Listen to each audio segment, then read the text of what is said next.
Morning, team.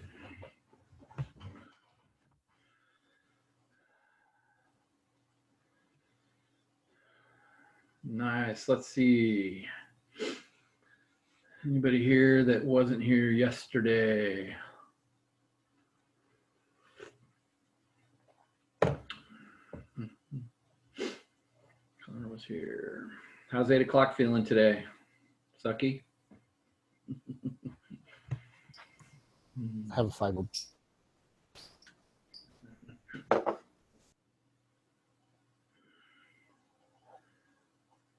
Let's see. Are all of you guys?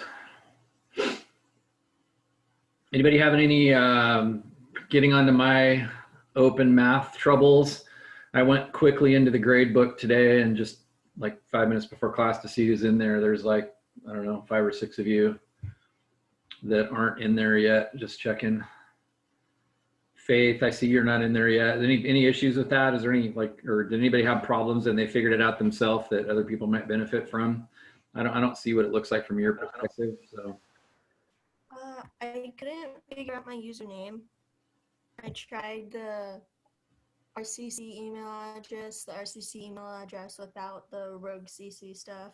I tried just my student ID, and I can't really think of anything else it would be. Have you made an account yet? Yeah, You're supposed to make an account. You're doing this. Really, this has nothing to do with RCC. It's entirely outside of this.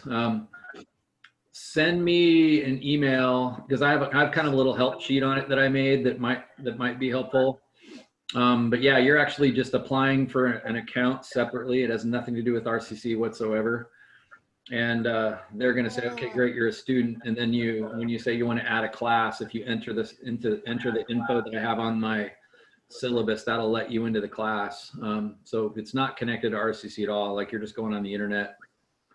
So if anybody's having trouble, send me an email and I'll just respond to that off the top. Yeah, I was having the same problem with that.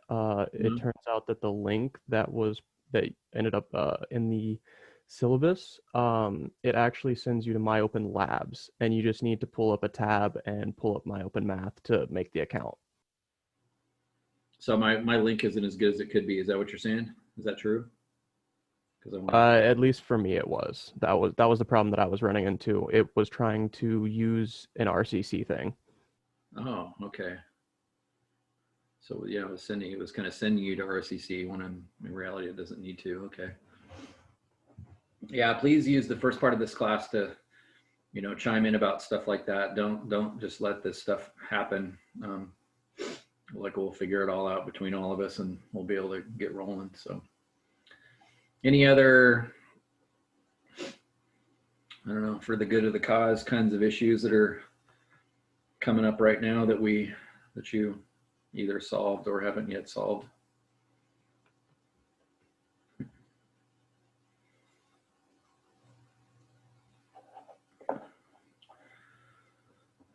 Cool. Let's see. I don't see anybody here today that wasn't here yesterday, but Cody didn't weigh in. So Cody, you weigh in before we get started. Cody Scholler on why are you taking calculus and what something about yourself you might want to share, and then we'll dive in. My name is Cody. I'm taking calculus because it's a prerequisite for my engineering degree. I'm going for mechanical engineering, and I've been trying to do archery for the past 4 years. Speaking of archery, do you know what I just put in my backyard that I've always wanted to do? I got a friend who does tree work, and he got me a big round. It's like 32 inches in diameter, which is just a chunk out of a log. And I bought throwing axes. This kind of have double blades in the end. And so we've been throwing them and sticking them in there. It's a blast. Doesn't take much to entertain me. I don't do archery, but I spend quite a bit of time at the range. Nice. You passed up those Indians with their low technology arrows, huh, Andrew? So for me, like I'm a veteran, so to get my concealed and carry, all I have to do is go down to the courthouse and show them that I qualified expert on the pistol, and they'll give it to me. Oh yeah, yeah. But then training. So I have a Colt revolver that I like to put some range time with. Colt Peacemaker. sweet. Well, good. All right. Let's spend a little more time. And so today is really the last conversation we're going to have just about algebra. As I said, we could spend easily a week reviewing algebra and not be wasting our time in many respects. But of course, we as a group probably spread out in this regard, in the sense that some of you could use more time than others reviewing. Some of you may not need any time. And so a couple of days is sort of a, I don't know, I guess you could say just a reasonable balance between the two. But what I would like, I guess, is that tomorrow, the smartest thing you could do is essentially try to finish the algebra review assignment tonight, even though it's not technically due till Sunday night, just so that at the start of class tomorrow, when we're effectively starting into calculus, you have a chance to ask whatever algebra questions are at least on your mind right now. As I said, I expect to be answering algebra questions the entire term just as they come up, but at least with respect to the assignment, always start the class by feeling like you have a chance there while we're getting settled and so forth to weigh in on, whatever things you want to ask about the assignment and so forth. I want to always remember to ask if there are any questions. So jump in on that. Okay, cool. Let's see, what do I want to start with? So let's see, we made an equation of a line and we checked it yesterday, so that was good. We got to that. All right, let's do something kind of realistic here. So let's put down here 922 algebra.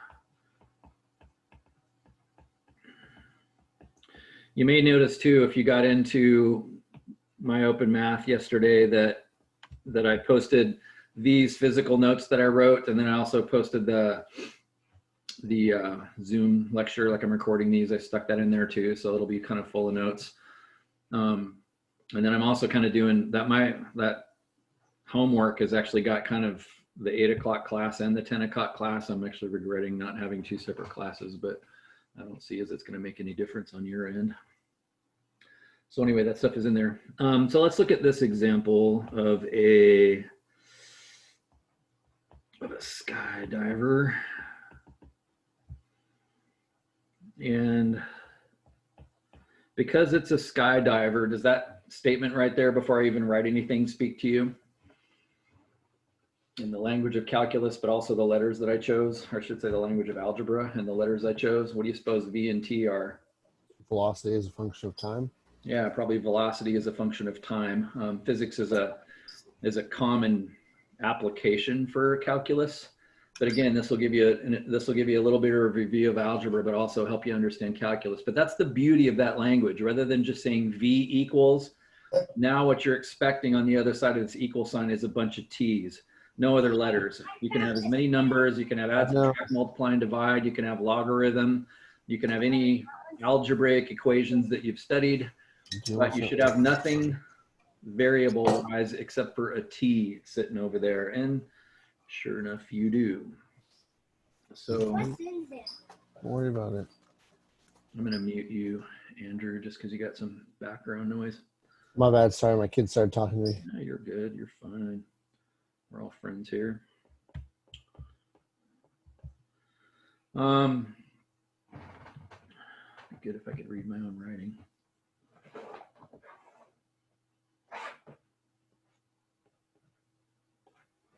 Is that legible? So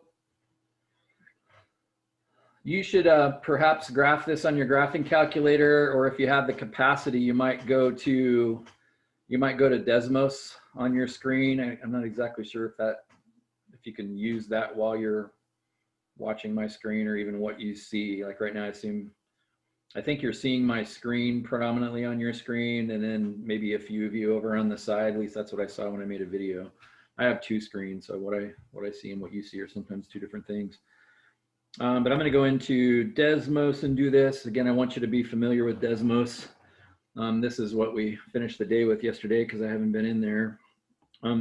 But also, if you've never been in Desmos before, or if I do something you don't understand, like stop and say, hey, what did you just do? How does that, like, ask me like how to use Desmos questions, because this is going to greatly aid in your ability to understand calculus. Because of the technology that we have now, as opposed to the people that invented calculus, you don't actually need calculus to do calculus. Because of machines like this, you can actually get answers that are plenty close, if you will, even without it. Let's see, I don't know the answer to this question, so I'm going to find out. I could just say y equals with x's on the other side instead of v's and t's, but I'm just wondering, and I don't know the answer to this. I wonder if I type v as a function of t, which is a little annoying because Desmos already has the X, Y letters of the alphabet sitting there for me. So I have to go over to the ABC in the bottom to get the other letters. But I'm wondering if it'll like it, or it'll be okay with equations written in the way that I'm trying to write this. So if I say that, and then I start typing all my stuff, I don't know if it's going to say error or if it's not going to like what I'm saying. I don't know. 1 minus E. Let's see, does it know what E is? That's a question. If I just stick the letter E in there, does it think that's a random letter, or does it know that's that 2.718 number that you all know and love from your algebra studies? So that's raised to the negative K. And I wonder about K. What's K mean? You should be thinking about that too. What's K mean? K. Oops, go back there again. KT. And now when I say divided by, watch what happens. I say divided by, I notice the wrong, it's not dividing the entire equation by K that I wanted it to. So I'm gonna have to go back and put a set of parentheses around all of that. And backspace, parentheses around all of that. And I think I'm even going to have to put another set. Let's see, do I? No, I actually don't. I could just say divided by K. So notice this is something that Desmos does that your graphing calculator does not do. Notice it says add a slider for K. In other words, it seems to understand that V is like Y. So it's letting V be a variable, and it's going to assign all the different values for Y that are possible. And the same with T, but K it seems to recognize as some kind of a constant. So it says add a slider for K, which is really cool. So I want to do that. And so let's see. I'm not really happy with it. How come I can't find it? Like, where's my graph? And again, I'm talking stand back from all the algebra you've ever learned, and do you speak the language of algebra? You got to zoom out really far. How come? Like, are you just saying that because you zoomed out and finally found it, which would make perfect sense? Is that you, Jared? Yeah, that, and also I'm assuming it's because the value is 600, so it's going to be larger than just a 10 or like a 10 by 50. Yeah, that's exactly right. And so because this isn't just some boring random equation with y's and x's that somebody made up for no purpose, it's actually modeling velocity and time of a skydiver. So we're thinking, oh, somebody jumps out of a plane. Oh, v is velocity. Well, this is what mathematicians sterilely or annoyingly call domain and range. In other words, what kind of velocities are you going to see if somebody jumps out of a plane? And notice I didn't even say anything about units here, but what kind of numbers are you going to see for velocities? What kind of times are you going to see? Can you have negative time? Do you have times like, if the time is in minutes, do you have times like 800 minutes? Are you going to fall for 800 minutes? Are you going to have velocities like 6,000 miles an hour? But the concept that the velocity might be bigger, like my screen right now shows a V or a Y value of 40, like the velocity might be bigger than 40. And so in a sense, both you could just cruise around and look at this, but and that's like, well, what's going on with that graph? So first of all, I actually was seeing the graph here. I just didn't notice it. Notice it was kind of like the y-axis, and I didn't even notice that. But of course, all of this is dependent a little bit on what K is. Like what would K mean, do you think? Like, why is that why would that be different for different skydivers?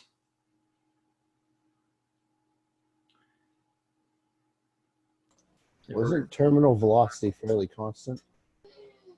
Yeah, maybe some of you know that there is such a thing as terminal velocity. Like you speed up. Of course, when you jump out of a plane, your velocity is 0. So if you think about it, at time 0, the point 0, 0 should be on this graph, right? If I jump out of a plane at time 0, I'm going 0, but then I start speeding up from there. So 0, 0 should be on this graph, and it actually is. I just didn't notice it.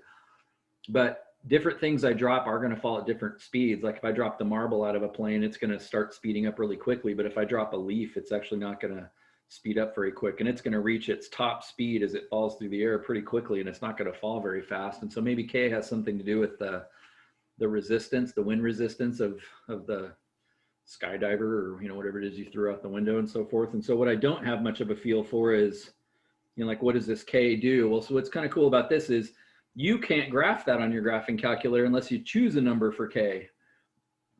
So in my case, I got a slider. Notice if I slide this thing around, I actually start getting kind of different types of numbers. And so maybe I don't know what K actually represents. And the cool thing is you can go in here and type stuff. So I could just go in here and say, I want K to be, I don't know, 0.12, like say 12%, and say, I wonder if that makes a difference. Or now that I see that's what it is, I wonder if it's something like, 2% or something like that. That doesn't work. What if it's 2%?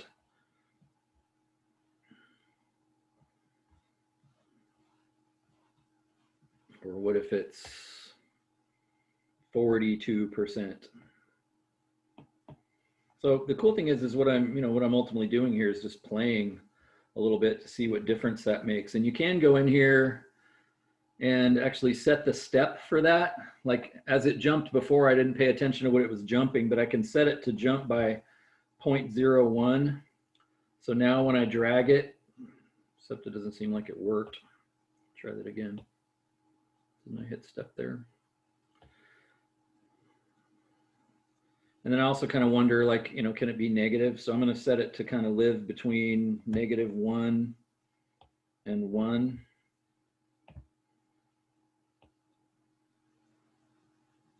So that now I can kind of just watch it move around and see what makes this, see if any of these things make it realistic. Does it make sense for it to be negative? Does it, notice the graph kind of, well, lives over here in negative time. So apparently K doesn't want to be negative. So now I'm thinking that maybe let's let it live from 0.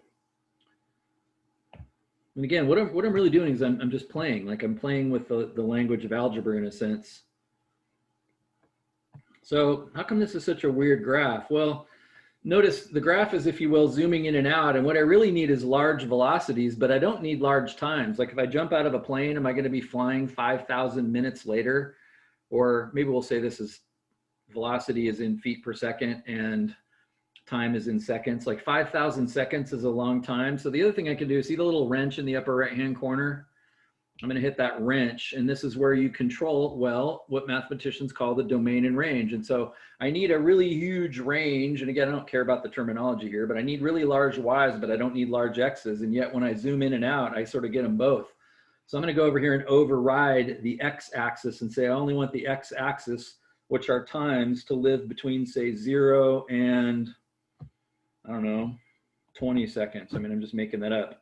But notice as a result of doing that, now I finally actually have a graph that, if you will, makes some sense. But the point is if you don't think about domain and range, again, you learn that in an algebra class in a totally sterile environment where they just give you some random equation and say, what's the domain and range? And you end up doing stupid things like I used to do, which is, God, which one's domain and which one's range? One's X and one's Y. And then it was, for me, it was like, oh, D is before R in the alphabet. D is first, R is second, X is first, Y is second. So D, so the domain is X and the range is Y. And so you end up with some stupid mnemonic device to memorize it and get the right answer, but you don't even know what domain and range is and why it's cool. And that's our fault as mathematicians for not highlighting that, in my opinion. But at least now I can see this, which means now I might drag this around and get some some different answers. So I don't know, I'll stick at 0.08. So from now on, I'm not going to mess with K anymore. We'll just say it's 0.08. So that's some constant that has to do with, I guess, your gravitational resistance. What's that called? Your friction coefficient or something like that, your friction against the air. And so let's see, I'm going to take a snapshot of this. Oh, here's something else that's kind of cool that you can do if you want to. And we don't really have any reason to do this, but I just want to show it to you. I think I remember how to do this. I don't see the button for it, but oh, there it is. That little bracket right there. If you say that I would like 0 to be less than or equal to t, and then you close that bracket off, except for I'm not closing it off. How do we get the right side one? Is it? There it is. Shift. Do you see what just happened? That's how you, well, you limit the domain. The actual function went forever into negative time and negative speed. And although the equation went forever, really it doesn't. I'm only interested in the part of this that lives in the first quadrant. And that's where most equations live, because you have positive times and positive velocities. And most of the time, for that reason, you know, in the real world, life is positive numbers. And so I really only want to see the first quadrant of this. So, you know, now I've actually got a good look at a real graph. And so it sort of makes sense if I cruise along this graph that I start out at time 0, 0, and I'm increasing speed. And notice it reaches, it kind of levels off. And in a sense, if you understand terminal velocity, you've ever heard that term before, you don't just keep increasing speed, because at some point friction matches gravitational pull and you reach a maximum speed and you don't go any faster. And I was thinking it would probably be 600 because there's a 600 in this, but it appears to go over 600, so it must be bigger than that. But at a glance, without really studying it deeply, it looks like it's maxing out at like, it's not 7,000. It looks like it's going to make it over 7,000, but maybe it makes it to 7,500 or something like that. And of course, I could look to the right to see that if I wanted to. So here's something else that this calculator does that's really cool, because for you, if I ask X and Y questions about this graph, like the whole point of having an equation that models the relationship between velocity and time is not to have an equation to just be a nerd, but to be able to use it for things. Like, one of the things I want to be able to use it for is to find things like, you know, and this is something that your calculator doesn't do either, which I think is really cool in Desmos. Like if I come back in here and I say, I'd like to know what V of 2 is, you should from yesterday understand what that's saying. That's saying, I wonder what my velocity will be 2 seconds later when I jump out of this plane. And the fact that we have models, because there are functions that model like E, and notice that was a kind of a crazy function that I put up there, but you know, that was a math 111 level equation in the sense that it involved E, that crazy 2.718 number. And the fact that it modeled that, you know, allows me to actually know what my speed would be. So apparently it's 1,109 feet per second that I'm traveling once I fly out of the plane. And again, this isn't overly realistic in the sense that I don't really know what value for K to put in there. I'm just kind of playing. Maybe that K doesn't make any sense. That feels too fast to me. Doesn't it feel too fast to you? I'm going 1,100 feet per second after 2 seconds. That just doesn't sound right. But the point is, V of 2 should speak to you. And we're going to, as I said yesterday, going to do all kinds of things with this. So from yesterday, what I'd like you to do now is, on your scratch paper, and I'm going to do this with you, is figure out the slope between these 2 points. Fail. V of, got to go the right direction. I'd like you to find the slope of the line between those 2 points.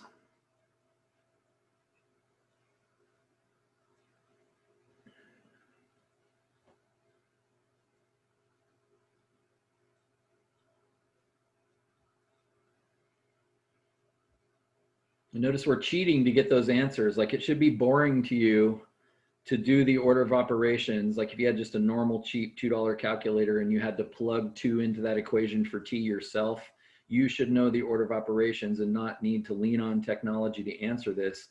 And therefore, that being a waste of your time, you just let the technology produce the answer to this.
All right, so I got a question.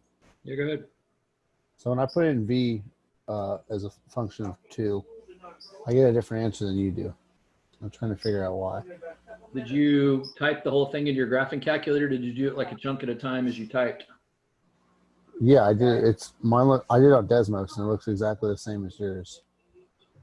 And then like I'm getting an answer that's like literally like half of what you have. I can't figure out why. I mean, my Desmos is retarded, or it's me. I don't know. Probably me. Double check that your equation looks exactly like mine. I also noticed, by the way, that the equation that I had written in my notes that I actually found someplace online actually didn't even give you the same equation, which is why this is all acting weird, but I'm not even going to tell you what I forgot to type because I'll screw it all up. I mean, it looks the same. I just don't know why mine's like half of yours. Don't get rid of it. We will figure that out together after class, but do the math with the 2 numbers I've got and let's see what happens from there. And we'll figure it out. I'd like to get to the bottom of that. Yeah, because she stops it and walks off. So it's like the whole school just turn off.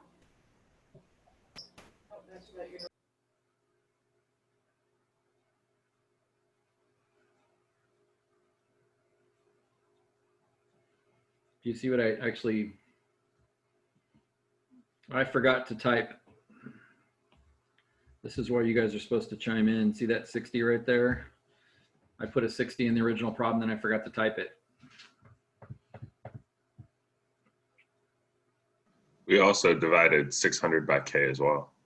Yeah, which based on the order of operations, that actually doesn't make any difference. The fact that I typed it differently, that doesn't change anything. In other words, I could take the k out in front. I could have put 600 over k out in front. So that actually didn't change anything. I'm going to go ahead and, just proceed without the 60 since I already, took all this time to come up with that answer. But this is not realistic because I forgot the 60. So again, quickly from yesterday, you should say, oh, I know how to find the slope, which mathematicians call m. Now, I don't know about you, but has that ever bothered you? Why in the world do they choose m for slope? Why didn't they choose s? Anybody have an answer for that?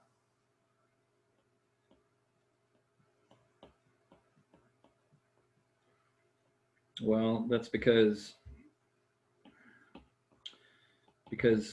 we are egocentric and think the whole world is America.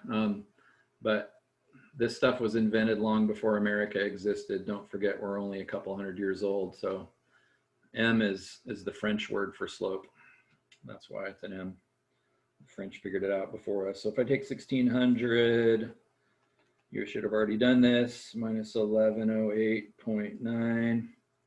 I get 4 491.4. And we said that this down here is going to be the time in seconds. And this, notice this graph is utterly meaningless unless you actually add these units to it. So we said the velocity is going to be feet per second. So you got to know what those mean or this doesn't do any good. So therefore, what is that 491? What does that mean? It doesn't do any good to get the answer. Like in a previous math classes, you got the answer, wrote it down, the teacher said, good job, but you didn't even understand what you just did. Like if you want to make money as a result of this, if you want to be an engineer, you're going to be doing this to build a bridge, not just to get an answer right on a stupid multiple choice test. What are the units of that number right there?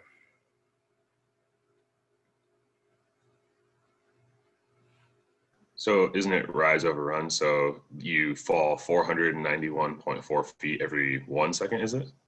Yeah, notice there's a 1 on the bottom, and so this is feet, and this is seconds. Do you agree with Connor's, I'll say conjecture? Connor's wondering, he's weighing in, good for you. He's weighing in thinking, I think it's feet per second, but I love his tone of voice because it's like, I'm willing to weigh in and give it a shot, but I'm not totally sure. Like that's the fun of learning right there. I'm willing to give it a go. Now let's just investigate. What do you think? Is he right? Do you agree with him? So it's 491 feet per second. Or do you not agree with him?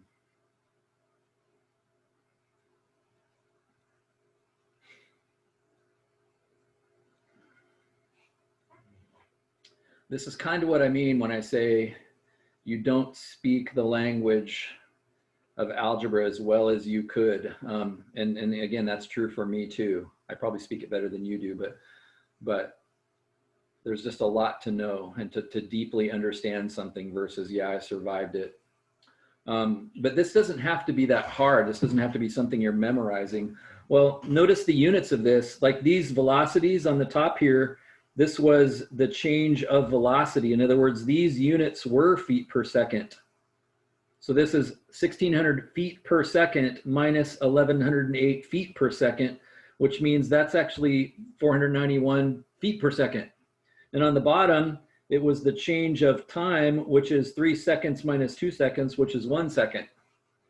So without having to think so hard and just kind of wonder and guess, I'm just letting the units come along for the ride and not just thinking of it as an only just rise over run. And so the units are actually feet per second per second. And then notice these two numbers, like we tend to leave this off, but didn't this come out positive and this came out positive? So can you put that into words? Like this is what Calc 1 is right here, because we're talking about the slope of a line, but in this context, it has a cool meaning. But what are those units? And if you've taken physics, you probably have a better shot at answering this, but this is like an increase of 491 feet per second for an increase of 1 second, right? I mean, isn't that, if I put it into words, what that says right there, but does that mean something to you? Oh, it's acceleration. Exactly. Have you had physics, Joe? Joseph? Yeah, I have. Do you go by Joe or I go Joseph? by Joseph. Joseph. That's exactly right. That's what physicists or people that apply this stuff would call an acceleration, because you're actually increasing your speed. And now that we say that, doesn't it make sense? Like if you jump out of a plane, isn't your speed increasing? Like you're not staying the same speed all the time. I remember yesterday I said, this is what calculus is. Like if you're going to live in a world that nothing ever changes, then you don't need calculus. But if you live in a world where things change, you can't understand it without the language of calculus. And so I'm literally teaching you a foreign language in this class that allows you to interact with the world. And if things can't change, if you jump out of a plane and you're always going the same speed, then fine, you don't need calculus. If you get in your car and you're just instantly going 60 all the time, you don't need calculus. But if you increase your speed from 0 to 60 and then you slow down and then you speed up and you slow down, and if you look outside and your tree is always 10 feet tall and it never changes, you don't need calculus. But if it grows, you need calculus. So the reason we found the slope here is because the slope is actually a rate of change. In the real world, it's not just a rise over run. Well, it is a rise over run, but it's actually a rate of change. And so what this is really saying is during the time from 2 to 3 seconds, you actually sped up 491 feet per second. But what do you think is going to happen? We aren't going to do this, but what do you think is going to happen if we go out here a little further and do this again? What kind of a number would we get for that slope? Since we just found a number for this slope, what kind of a number are we going to get for that next one? Slightly smaller, wouldn't it? Slightly smaller, but still positive. Does that make sense? So maybe we get, Yeah. maybe we'd get 480 out there or something like that. And so we are still speeding up, but we're not speeding up as fast as we were before. So it's like, yeah, my house is increasing in value. Yay. A couple years later, you know, out at 5 years, it's still increasing, but it's not increasing as fast. But that's really interesting to know. Like that's powerful. That's cool. And it also kind of indicates that this is leveling off. And at some point, way the heck out there on our graph, it might only be increasing at like 2 feet per second, because now the graph is extremely level. So not only is the slope meaningful here, but the slope is actually changing all the time. And so this is Calc 1. It is. Like, we're done. We already know it. Now, what if I wanted to know my acceleration at 2 seconds? Does it make sense? I'm not going to go down this road, but does it make sense that if I had chosen my second point, not at 3 seconds, but like at 2.1 seconds, that would have been a better answer for the speed at 2.1? And can you predict we'd actually get a larger number for this? We'd get a larger speed increase. It'd be larger than 491. Maybe it'd be 493, 495, 491.5. I don't know how much bigger, but it's going to be slightly bigger. Does that make sense?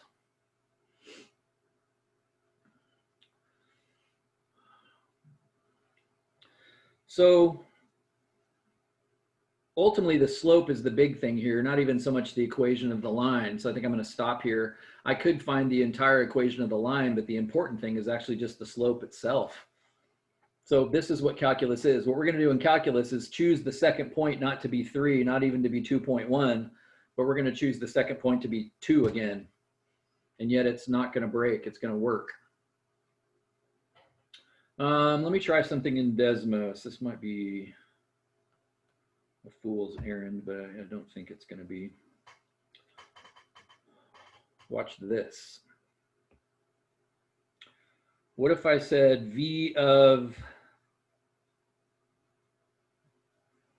A? In other words, I'm not choosing that second time to be 3. I'm saying it's A. And because it doesn't know what A is, like, you can't do math. Have you ever thought about this? There's no such thing as math with letters. What's A plus A? That makes no sense. I mean, you could rewrite it as 2A, but it's not like you're doing anything. You can't do math with letters. So I say, okay, well, down here, then I'll say A is 3. Again, this is something you can do in Desmos that you can't do in other programs. And so notice I get the same 1600 that I got before, but now down here for my second point, instead of calling it 3V of 3, what am I going to do?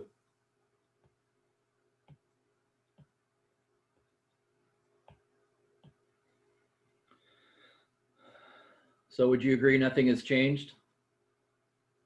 As long as A is 3, but now I can change A to be other numbers. Does that make sense? And then while I'm at it, why don't I actually just calculate the slope, not just once, but for all numbers? Like, didn't we say that, I wonder if I can throw M in here. M, I actually don't know. It's amazing how much I don't know. M equals, what do we do to find the slope a minute ago? We went number minus number. So in my case, couldn't I go on the top V of A minus V of 2?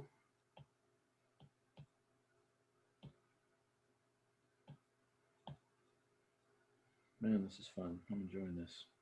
Are you enjoying this? I'm enjoying this because I'm playing more than I'm doing math. I'm just playing. And on the bottom, I have A minus 2.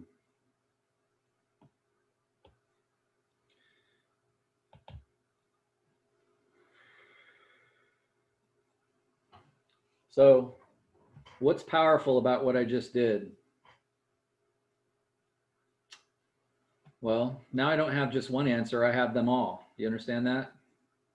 Before I did a bunch of work with time 2 and time 3, and now I have a slider so that I can make A be a different number. And so notice it's working. Like I I got the same 491.4 that we just got a minute ago. But of course, the cool thing now is I can change that 3 to a 2.1, and I don't have to redo all this. Notice my estimation about how much steeper the slope would be is off. It's quite a bit higher than what I thought it was. Remember how I said, oh, maybe it'll be 495, 496, I don't know, something like that. It's actually quite a bit higher. But does it make sense if I said, hey, I'm not just interested in what my speed, and this is very important. What does algebra do? Because some nerd made this equation for us, and by the way, that's you, like you should be able to make this equation with the data.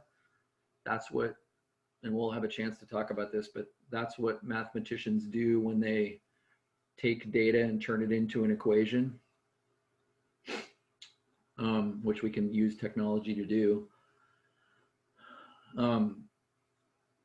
But algebra allows us to find, in this case, our speed for any time. So we say, hey, it's time 2 seconds. What's my speed? And we were able to figure out, okay, it's 1109 feet per second. But there's a second question that's interesting here, which is not just what is your speed, but what's your change of speed? And so what if I wanted to know what's my acceleration at 2? Does it make sense? I now realize at 2, it's closer to 509. That's my acceleration. So at 2 seconds, my actual increase of speed right there is like 509. But does it even have to stop at 2? What if I made it 2.01? Where am I typing? Too many decimals. Come on, man, concentrate. Notice it just went up to 511. Do you see how those 2 points are ridiculously close now? We went from 2 and then we just went 0.01 seconds later. I mean, you almost can't even fathom how small that is.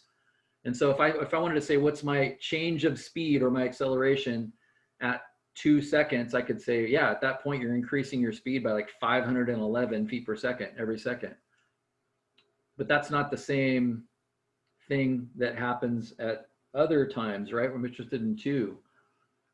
But again, can I, from yesterday, can I let this point actually touch? All right, now I want to know it exactly at 2.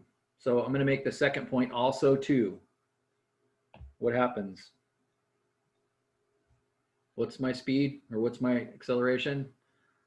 Oh, it broke. Why did it break? Because my slope is 0 over 0 now, right? It broke. But didn't it look like it was approaching 511 or maybe 512? I mean, how big was it going to get? Calculus is going to let us do this, but algebra won't. Like it just broke. But we'll be able to use calculus to know your exact change of speed at that point. And that's why calculus is cool. But notice how much algebra we did there. Like you got to speak the language of algebra. And because of function notation, which I thought was terribly annoying. I remember a teacher telling me that, you know, I'm like, well, what is f of x? I don't understand it. He's like, it's just y. And I remember going, well, I understand why. So like, why don't you just make it y then? Why do you got to make it so confusing? But it's just cool because, you know, the technology here is allowing us to use that to figure things out. Plus it's telling me, you know, the velocity is a function of time, and I'm using that to do things. So when I said before, you don't really need calculus, does it make sense because of this technology? I found a ridiculously good estimate for your change of speed at 2 seconds, 511. And would you agree that's close enough for everybody but math nerds in the world? Like it's close enough, right? You're going to spend an entire term to get it slightly more correct than 511.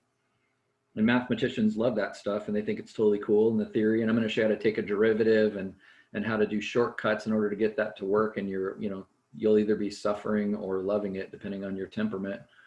But the reality is we don't need calculus to do calculus. All you got to do is choose 2 points that are really close. You just can't let them touch. But calculus, we're going to let them get infinitely close, and they will touch, and we'll get an even better answer. But engineer types, as I said yesterday, engineer types don't care. This is a complete waste of time because 511 does the job just great. Quickly, what do you suppose your acceleration would be if we went way out here somewhere? So I'm out here at 40 seconds. You see how the speed is leveling off now? What kind of a number am I going to get out there? Well, let's go find out. All I've got to do now, because I did all the work to build this cool little system, is stick 40 in there. So there I am at time 40. And notice it says your speed out there after 40 seconds is like 7,200 feet per second. And notice it's starting to level off. Like it looks to me like it's not going to make it to 8,000. Like terminal velocity in this case is 8,000 or something, it seems. Does that make sense to you? I don't know. I'd have to go further to the right to see, but it's not going to make it to 8,000, it appears to me. Maybe it won't even make it to 7,500 or 7,300. I don't know. But I'm interested in the speed out there. So I'm going to go to my second point here. Then I'm going to pick, just so we can see it, I'm going to make it 45. So what about that? What about that are you not surprised about? Why did I get a slope of 144, and why are you not surprised by that?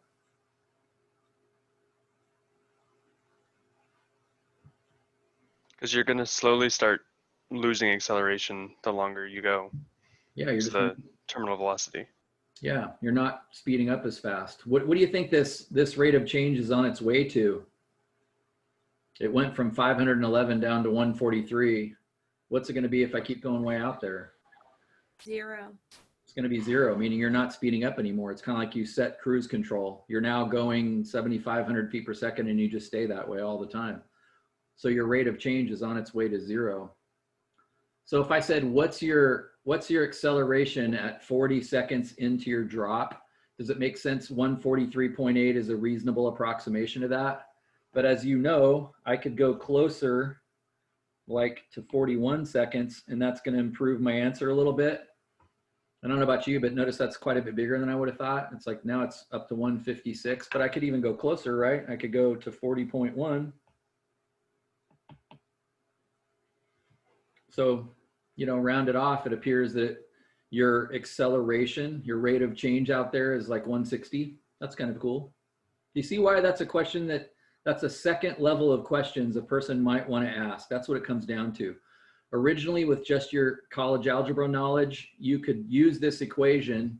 You could make and use this equation to know your velocity at any time or know your time for any velocity. Couldn't I also ask the question? We're not going to do this algebraically. Oh, maybe we will. But couldn't I say, I'm really curious, not so much about if you give me the time, what's the velocity, but I'm curious about what if we went the other way and I said, I wonder how long it's going to take me to get to 1,000 feet per second. Like what time will it be when I get there? That's an interesting question too. That's algebra. Calculus is where you say, well, that's cool. That's awesome. That's really interesting. That's cool.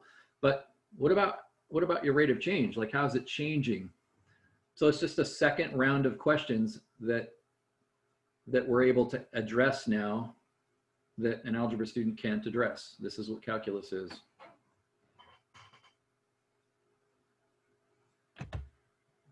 So let's see if you can do that. What if I said,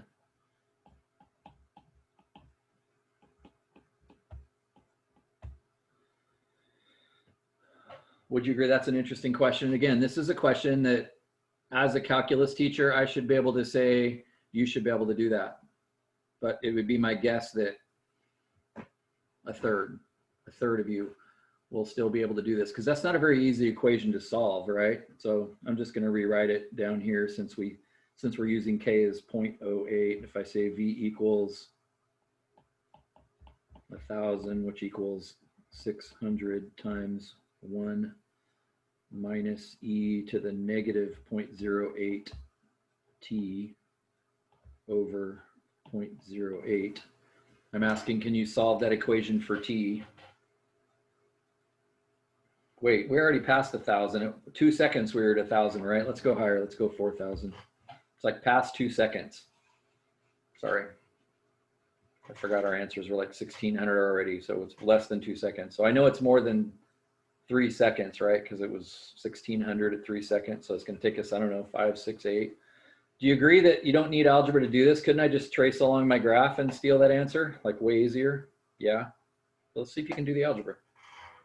It's just kind of cool.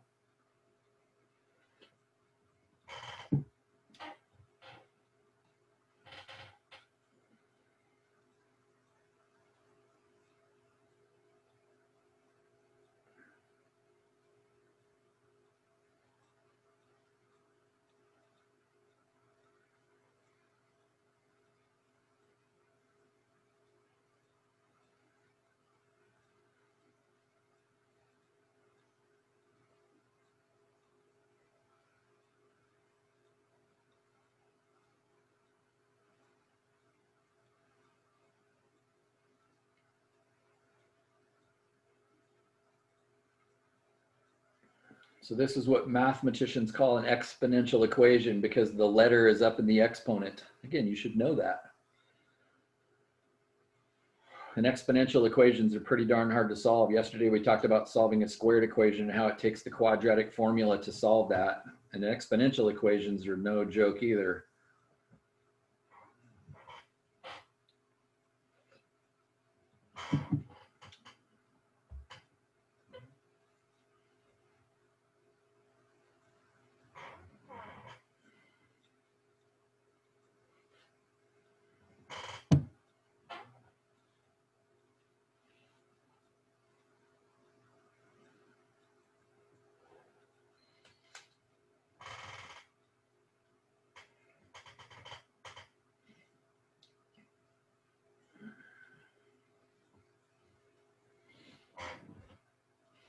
If you're really good at algebra, you should not see this as like, oh no, this is a 6-step problem. I wonder what all the steps are. I better go watch a video and someone tell me the steps to do this. If you learned algebra that way, then that knowledge you used to have is doing you no good right now because you've never seen this equation in your life or even anything that was even close to it. So you can't get this problem right with a memorized understanding of algebra. You got to have a feel for algebra, like, hey, this is an equal sign. I can do anything to both sides that I want to. And so I have all kinds of options. This isn't steps. I could divide 600 by 0.08 right now if I wanted. I could distribute 600 into that parenthesis right now if I wanted, because distributive law can be done anytime I want. Doesn't matter when you do it. I could multiply both sides by 0.08 right now if I wanted to. I got all kinds of options. And so I just feel like, hey, this is great. I'm not all stressed. Like, oh no, what's step one? If you you need to speak the language of algebra to be able to survive stuff like this. So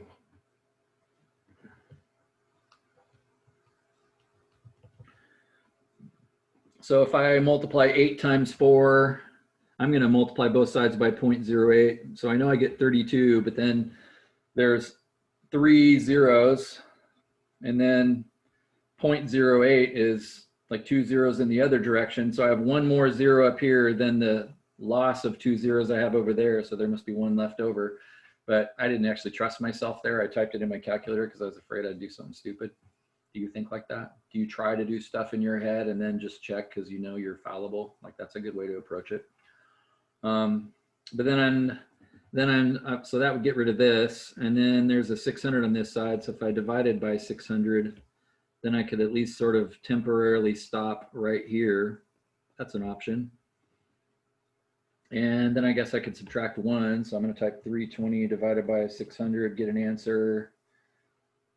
Subtract 1. I got negative point. And because I don't really want a perfect answer for this, I'm just going to round that to 0.47. I got negative 0.466666, and I could leave it as a fraction if I wanted to. But again, because my temperament, and if you had a different calculus teacher, they might be more like, no, get it exactly right, leave it as a fraction. They're not wrong, but I'm just more of an engineer mind. I want a practical. I don't want time being something like 863 over 19 because I don't even know what that is. I want it to be 2.7 or some kind of number like that. Okay, all of that was algebra 1, but now it's about to get real ugly. If you don't know your stuff from Math 111, you stalled right here. Well, I could divide both sides by -1, I guess. And so now you're in deep trouble. What does it take to solve an exponential equation? Logarithms?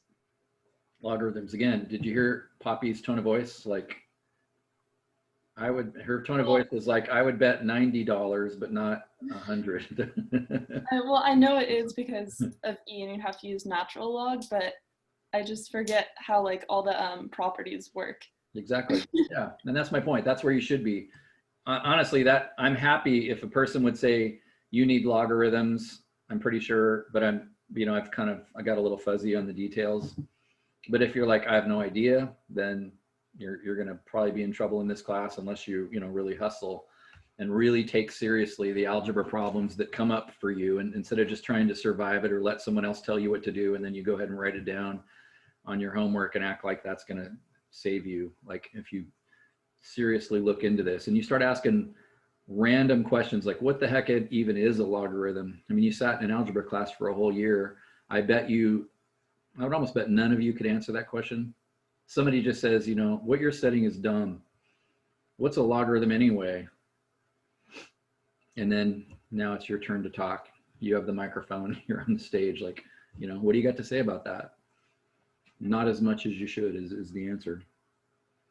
One of the properties of logarithms, I like to introduce logarithms like this. If you take the natural log of both sides or the logarithm, I like that because I'm doing algebra. Does that make sense? I think of algebra as I can do the same thing to both sides anytime I want to. So I'll take the natural logarithm of both sides. Maybe I don't even understand what that does. And again, I graduated embarrassingly with a math degree from University of Oregon. And if you had asked me when I graduated with a math degree, and I took calculus as a freshman, so there's 3 more years of math there, I had no idea, like, and I bet you this is true for you too. If I get my calculator out now and I punch in the natural log of 0.47, for me, I mean, a rabbit could have appeared on my screen and I would have just wrote it down. I mean, what's going to come out of this? 1,000, negative 800, like I have no idea. Whatever number pops out, I'm going to write it down and I'll proceed to get the problem right.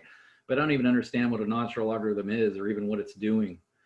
That's not good. Like you should understand. It's cool. And it can be understood. It's not magic. And so, but to Poppy's point, the property of natural logarithm, one of the properties of them is that when you have natural log of junk to a power, that power can pop down front. And of course, that seems rather magical. And I bet you, even if you do remember this, that's the limit of your understanding of it, is it can pop down front. And you think of it kind of in the for dummies language that I'm using, which is how I think of it. But it's like, why can that happen? Or if somebody asked you, why can you do that? Your answer is going to be, I don't know. And that's why you need natural logarithms in this. If you're going to solve for t, but t is up there in the exponent, you're never going to be able to solve for t unless you get it out of the exponent. And logarithms actually were invented in some respects to do this. So just like you need the quadratic formula to solve a squared equation, you need logarithms to solve an exponential equation. And you just got to kind of know that stuff. It's a lot of studying. So now I'm actually home free. It turns out the natural log of e is just 1. Again, you kind of don't have to know that. If you bust out your calculator and take the natural logarithm of e, you get 1. And so the end result is I get the natural log of 0.47 divided by actually negative 0.08. That's disturbing. And I should say, and this is a good practice to get into, approximately t. Why approximately? Because I rounded it off. That's why I put that there earlier. I'm like telling myself and other people, hey, this is an approximation. I'm good with that. And as I said, you should know this, but if you take the natural log of 0.47, you actually are going to get a negative number.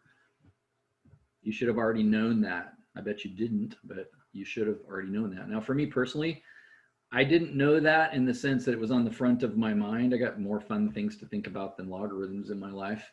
But if I do think about it, I do know that. I have a calculator. I'm just going to type it in and get an answer and move on. So I take that number, negative 0.75, and I divide by negative 0.08. And I actually get, thank God, an answer that makes sense. What do I mean by makes sense? And this is a big thing to me. Whenever you do math, you should always stop and say, does this make sense? What do I mean by does this make sense? Well, I already knew that at 3 seconds, it was 1600. So I just expected it's going to be more than 3 seconds. If I'd have gotten 5, I would have thought that makes sense too. If I'd have gotten 12, I just knew it had to be bigger than 3. So I can't make a lot of sense to this, but I just know at least that it's correct. Now, what if, and this is my point, although you probably just refreshed a lot of things there, and I bet not too many of you could actually have cruised through that on your own and actually gotten it correct. Again, I'm being a little pessimistic when I say that, probably. Maybe half of you did. But more importantly, can you check your work here? Like, is that just random and you're sitting there going, oh God, I hope I got that right. I wonder what the teacher, I wonder what my open math is going to say about this. You should be able, you have technology, you should be able to check this. How can you check that? You can plug it into Desmos. Yeah, like couldn't we go back to your calculator or Desmos, whatever, and couldn't we just kind of trace along and see? Let's see. I'm using an app on my sort of my phone to do this, but actually you can usually just trace along it with your mouse, but I can't do that here. But couldn't I go back here to this? And what did I say the answer was? I got 9.44 approximately on my calculator, even despite what I wrote down. So if I go here to 9.44, notice it took me to 3,975. Two things I'm not surprised by. One, it's not 4,000. Second thing, it's close to 4,000. I mean, I rounded, right? So I shouldn't have expected to get 4,000 for that. I'm a little surprised it's 25 off. But remember, it doesn't, very little amounts of time here make a big difference. So that's kind of cool. The other thing I could have done with this, if I didn't take that approach, is just type V equals 4,000.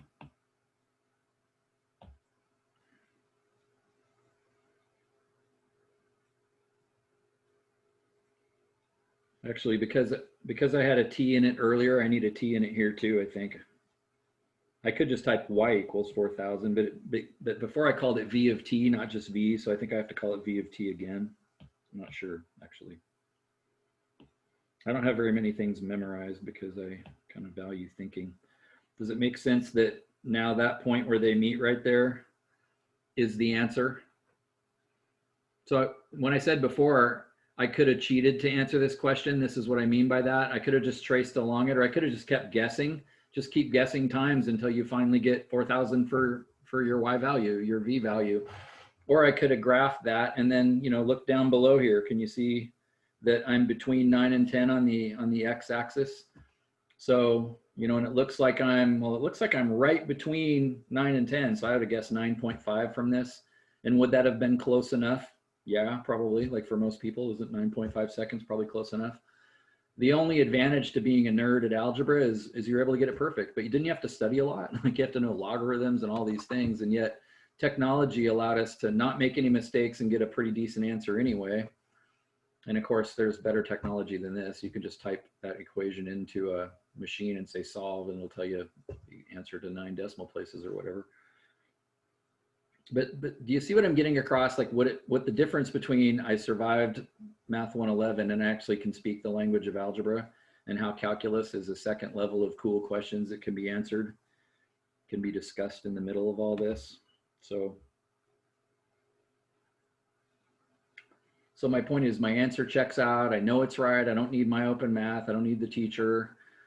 Even if your answer was wrong, at least to be able to say, you know, to get a hold of somebody smarter than you and say, I know my answer's wrong, but I just don't understand, you know, where did I go wrong in all this algebra? What did I do wrong?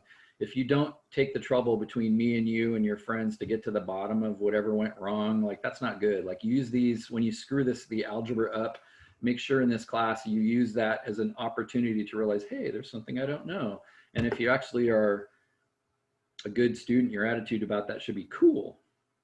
I got it wrong. That means I got something to learn. I don't know if you ever thought of it this way, but if I give you a problem and it takes you 20 minutes to solve it and you get it right, that actually means I just wasted 20 minutes of your life because you already knew it. If you get it wrong, then it's like, okay, now we got something to talk about, right? Cool. You learned something and I got paid for actually helping you get better. It's satisfying if you're not sure you got it right. And when you get it right, don't get me wrong, but all I'm saying is adjust your mindset a little bit. Don't feel like getting something wrong means, oh no, I'm a failure. It just means, cool, there's something to learn. Just make sure you use that as an opportunity to learn. Don't just let it wash over you and go, well, C's get degrees. I still got a degree, it's fine. Let's look at another world.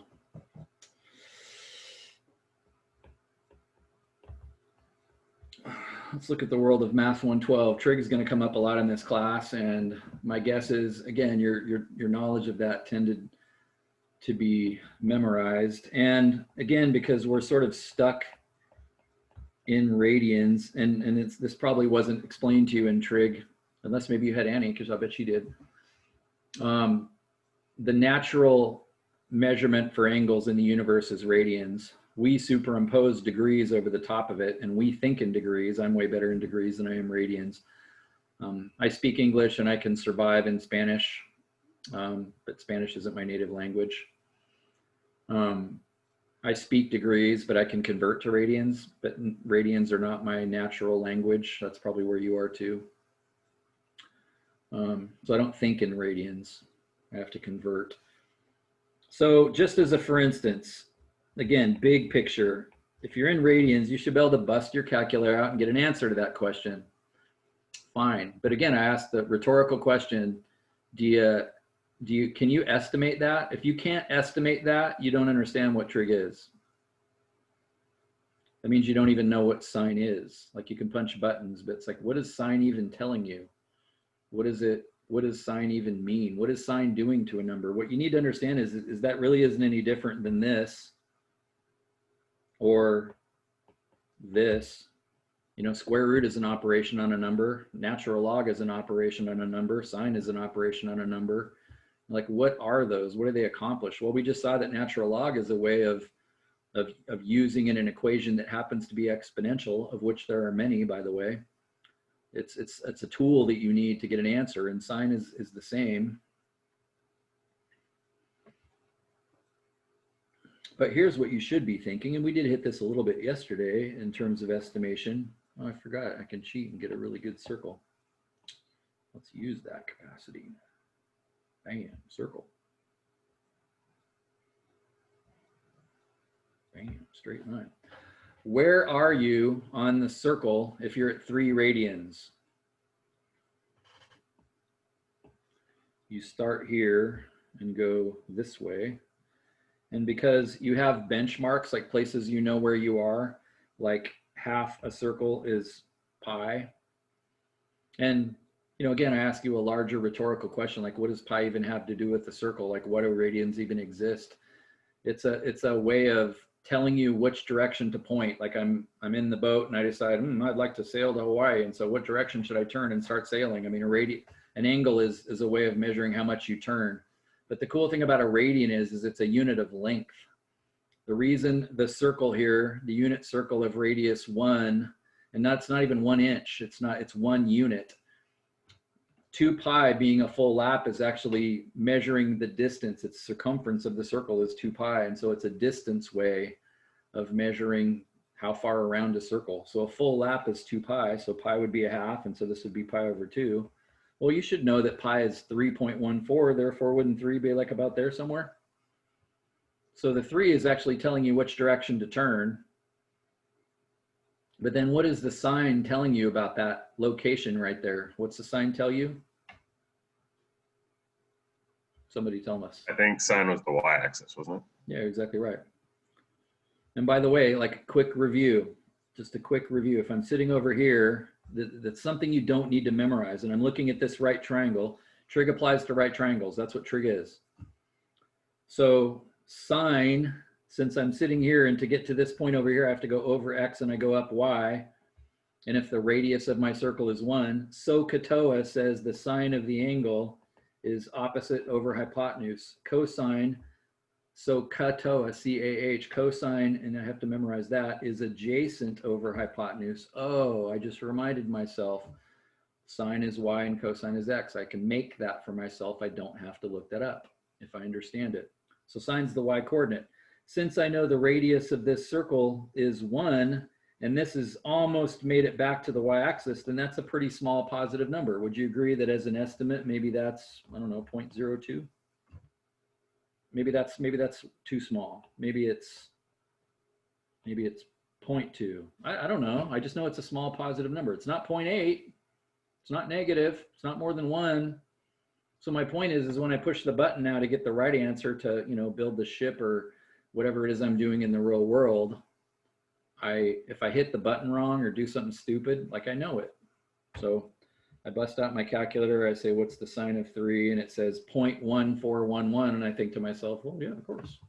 So I need the calculator to get the right answer to this question, but I don't need the calculator to understand what the heck that I'm doing, what the heck that I'm doing is. Now that's based on the unit circle, but again, what if you had somebody in your life that, you know, starts chipping at you like you're a nerd, you know, what does the sine of 3 even mean? I wonder if you could answer that question.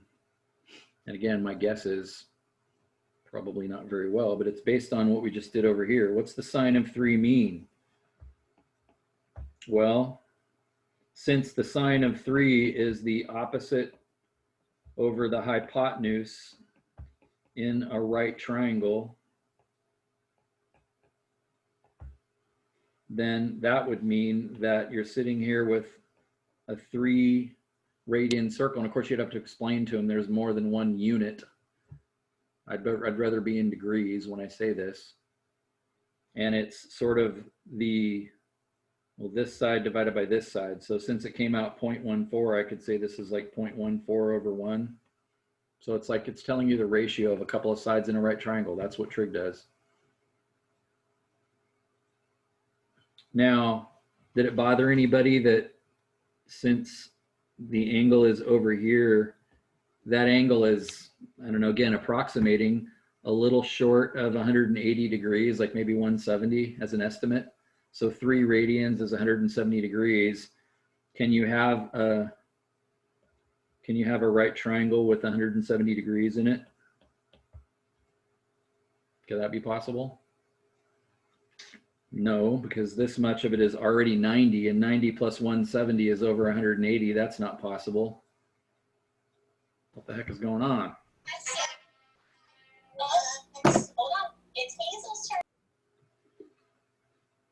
Well, where's the right triangle? Well, it's right here.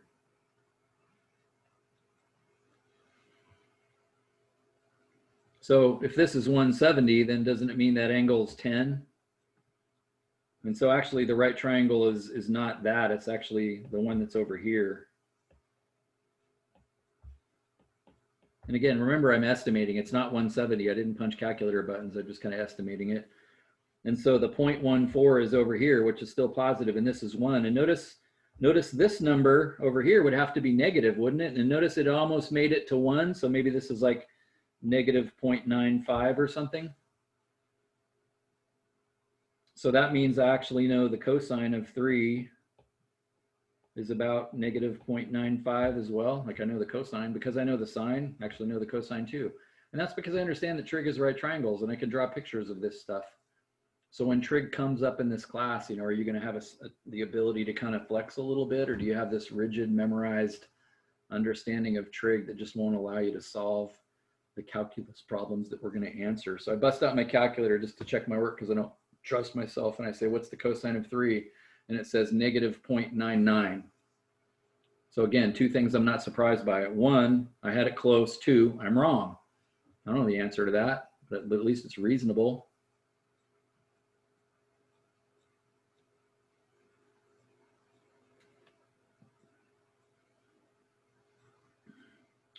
Do you know one of the trig identities that says that tangent is the sine divided by the cosine? I don't really need the x, I'll just get rid of it. It's a little lazy. There's no such thing as sine. It's kind of like saying, what's the square root? You know, if you say, hey, what's the square root? It's like, there's no such thing. You could say, what's the square root of 7? That makes sense. You can do that. You can't just say, what's the sine? You have to say the sine of an angle. So that 3 is an angle. But if you know that tangent is sine over cosine, or that since this is the angle we're referring to here, 10 degrees, this tangent is opposite over adjacent. I should write that so you can at least read it, even though it's small. Then let's see, I have small positive number over larger negative number.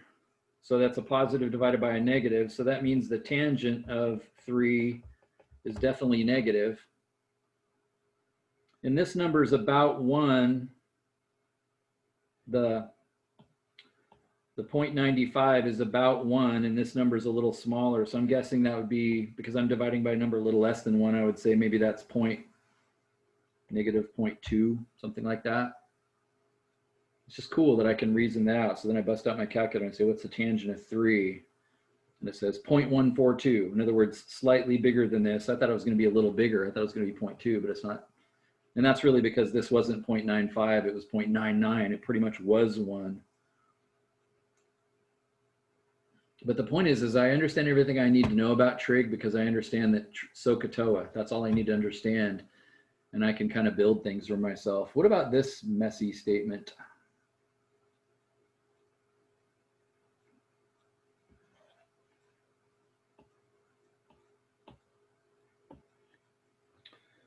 What if I told you that the cosine of theta was equal to -3/4?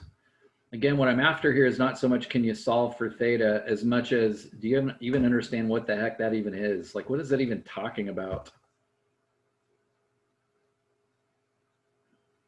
What does it even mean? And if you understand that trig is right triangles, you should be able to say, well, that's easy.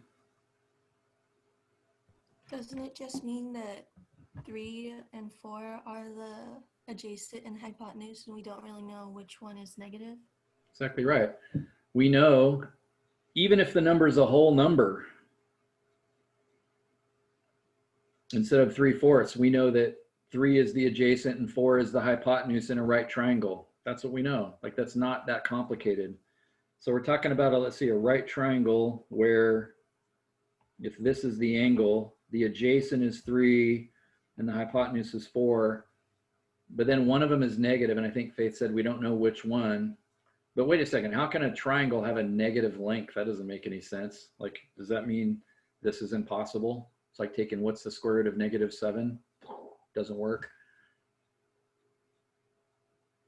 Well, the reason it works is, like I showed you a second ago, maybe that right triangle is somewhere else on the unit circle. Where would it have to be on the unit circle? Right where that is, the second quadrant. Yeah, could be in the second quadrant, could even be in the third quadrant. But if I stuck that triangle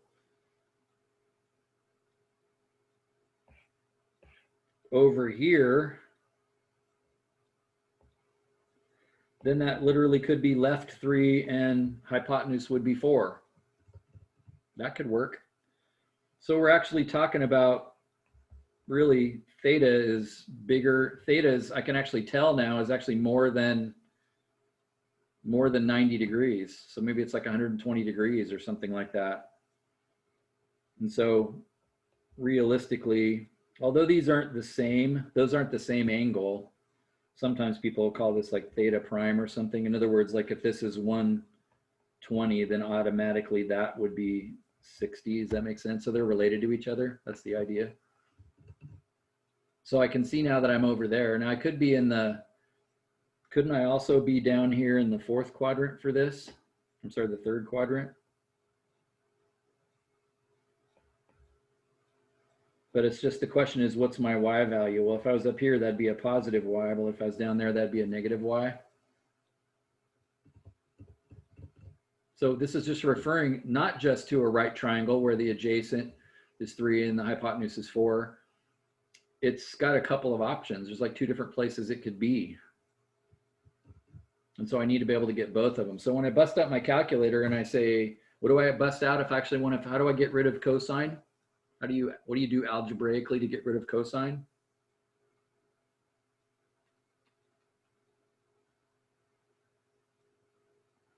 Do the inverse cosine, right? Exactly. There's an inverse function for that. Now, inverse of multiply is divide. We don't need to invent a new function. But the inverse of natural log is e. We had to invent a new function to inverse. And the same is true for cosine. How do we undo cosine? Well, we have a button that says negative cosine. But my point is, when I type inverse cosine of 3/4, -3/4 in my calculator, and I get out that theta is approximately 2.42, I'm not surprised by that. Why am I not surprised by that? Well, didn't this stop short of pi? So the fact that I got something less than 3.14 for that, well, of course I did. I don't know it without a calculator, but that being 2.42 radians doesn't really surprise me. So I can push buttons and get the answer and, you know, satisfy computer programs or math teachers. But I can actually do that without having any idea what the heck I'm talking about. And if I don't know what I'm talking about, I would never be able to get the second answer to this. This gave us the second quadrant answer, but what's the third quadrant answer? You might need that for some reason. Could you give the third quadrant answer to this? And could you do it without some stupid formula, just by looking at this picture? Could you say that, for instance, well, if I go counterclockwise 2.4 to get here, then I guess I could go backwards 2.42 to get to the other one. So therefore, there's my other answer. So there's actually two answers to it. I don't know about you, but negative numbers aren't very satisfying. Like, it doesn't feel very good to me. So another option would be to say, well, how far did I stop short of 3.14? Well, couldn't I go 3.14 minus 2.42 and discover that my little angle inside here, this is getting tight, that my little angle inside here is 0.72, since 0.72 plus 2.42 is 3.14. So wouldn't this one down here also be 0.72? So then I could say, oh, well, then if I take 3.14 plus 0.72, I get 3.86. Like that, I like that answer better than negative 2.42. That feels better to me. Can't you also do 2 pi minus 2.42? Exactly right. Since this was a negative 2.42, you could say, well, a full lap is 2 pi. So then I could just go 2 pi minus 2.42, and that would produce the same answer. But see, books tend to teach this as though here's a technique, and there'd probably be a box in your book back in trig that would say something like that, like to solve the second answer, use this formula. But it's like, you don't need a formula. Draw a picture and come up with your own way. That will stick with you. That will carry with you. So have more than one way to do it. Now, of course, if I wanted to check my work, one thing I could do here that'd be really cool is just to take the cosine of 3.86 and see if I got negative 0.75, right? Wouldn't that be a good way to check my work? So I'm going to do that. What's the cosine? Remember, I rounded this off. So when I type cosine of 3.86, I don't expect to get negative 0.75. I expect to get something close to that. You probably can't see this. I don't know why I'm wasting your time. I can't see it. But I got negative 0.752, close to negative 0.75, but not exactly the same. And so now I don't need somebody to tell me I got this right. I know I did. I'm as prone to dumb mistakes as anybody. And now I know I understand. So the idea is not so much as in Math 112, you know, solve this equation and you punch buttons and get the answer. But it's more like, do I even understand what the heck that is? Because we're going to need to be able to be creative like this a bit in this class with the functions that we've studied in order to be successful, because we're going to be asking a second set of questions to all of these functions, logarithmic and trig expressions. We're going to be saying, hey, what's the rate of change of that function?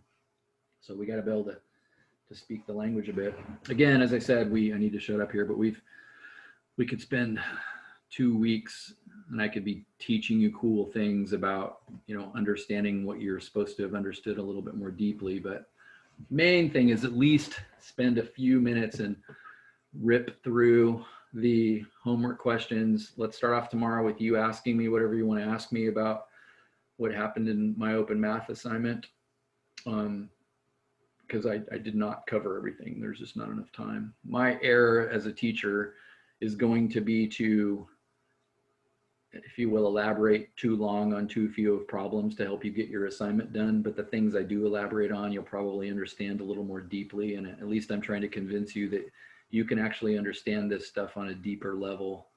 This is not just let's re-jog your memory on what logarithms is. It's like, let's understand it and more deeply than you understood it before.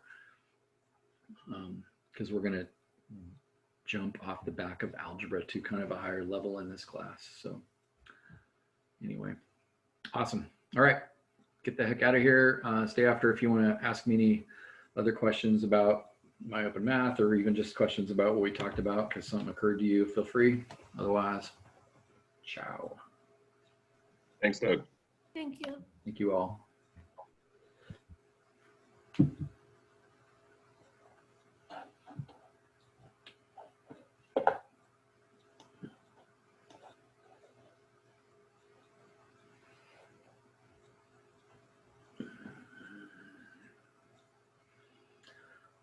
What's on your mind, those of you that are left?